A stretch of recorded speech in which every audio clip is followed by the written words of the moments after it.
ಕಲಿಗ ಮತ ಬ್ಯಾಂಕ್ ಗಟ್ಟಿಗೊಳಿಸಿಕೊಳ್ಳೋದಕ್ಕೆ ಡಿ.ಕೆ. ಶಿವಕುಮಾರ್ ಅವರ ನಾಯಕತ್ವ ಅನುಕೂಲ ಆಗುತ್ತೆ.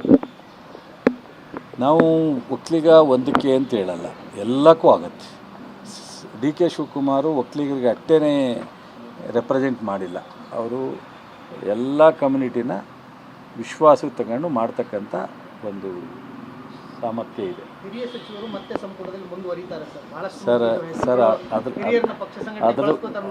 ಅದರ ಬಗ್ಗೆ 100ಕ್ಕೆ 100ರಷ್ಟು AICC ಸಿದ್ದರಾಮಯ್ಯನವರು, ಡಿ.ಕೆ. ಶಿವಕುಮಾರ್, AICC ಡಿ.ಕೆ. ಶಿವಕುಮಾರ್ ಸಿದ್ದರಾಮಯ್ಯನವರು ಅವ್ರದ್ದೇ ತೀರ್ಮಾನ.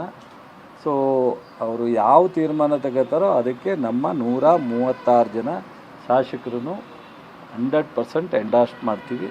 ಸೊ ಇದರಲ್ಲಿ ಭಿನ್ನಾಭಿಪ್ರಾಯನೂ ಇಲ್ಲ. ಯಾರನ್ನು ಬೇಕಾದ್ರೆ ತೆಗಿಬೋದು, ಯಾರನ್ನು ಬೇಕಾದ್ರೆ ಆಗ್ಬೋದು. ನಾನು ಅದ್ರ ಬಗ್ಗೆ ನಾನು ಚರ್ಚೆ ಮಾಡೋಕ್ಕಲ್ಲ. ಪಕ್ಷದ ತೀರ್ಮಾನಕ್ಕೆ ನಾನು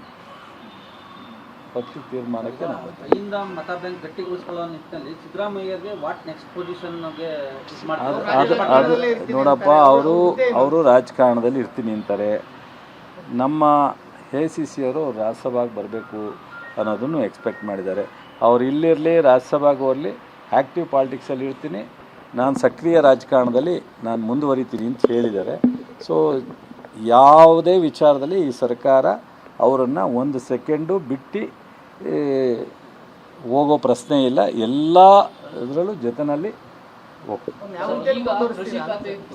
ಬಿಡಿ, ಅದು ನಮ್ಮ ಪಕ್ಷ ತೀರ್ಮಾನ ಮಾಡುತ್ತೆ. ಏನ್ರಿ, ಈ ದೇಶನ 40 ವರ್ಷ ಸ್ವತಂತ್ರ ತಂದುಕೊಟ್ಟು ಆಳ್ದಂಥ ಪಾರ್ಟಿಗೆ ಒಬ್ಬ ನಾಯಕರನ್ನು ಉಳಿಸ್ಕೊಳ್ಳೋದನ್ನು ನಾವು ಹೇಳ್ಕೊಡ್ಬೇಕಿತ್ತು. ಕರ್ನಾಟಕದಲ್ಲಿ ಪ್ರೂವ್ ಮಾಡಿದಾರಲ್ಲ. ಬೇರೆ ಸ್ಟೇಟ್, ಬೇರೆ ಉತ್ತರ ಭಾರತದಲ್ಲಿ ಬೇರೆ ಬೇರೆ ಥರದ ಪ್ರಾಬ್ಲಮ್ ಇದೆ. ಕೇರಳದಲ್ಲಿ ಯಾವ ಥರ ತೀರ್ಮಾನ ಮಾಡಿದ್ರು?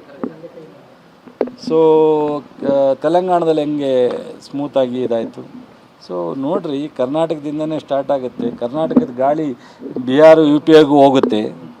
ನೀವು ಹಿಂದೆ ರಾಜಕಾರಣದಲ್ಲಿ 80 ವರ್ಷದಲ್ಲಿ ಇಂಥ 10 ವರ್ಷ 15 ವರ್ಷ ಬದಲಾವಣೆ ಆಗೋ ಟೈಮ್ ಬಂದಾಗ ಕರ್ನಾಟಕದಿಂದನೇ ಗಾಳಿ ಬೀಸಿರೋದು.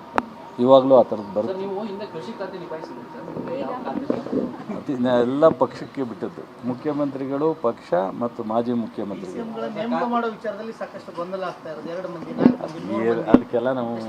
ಅದಕ್ಕೆಲ್ಲ ನಾವು ಇಂಟರ್ವ್ಯೂನೇ ಆಗಲ್ಲ. ಅದೆಲ್ಲ ಪಕ್ಷ ಮತ್ತು ರಾಜ್ಯದಿಂದ ಇವರಿಬ್ಬರು ನಾಯಕರು, ಇವರಿಬ್ಬರು ಮಧ್ಯದಲ್ಲಿ ಪಕ್ಷ ತೀರ್ಮಾನ. Thank you.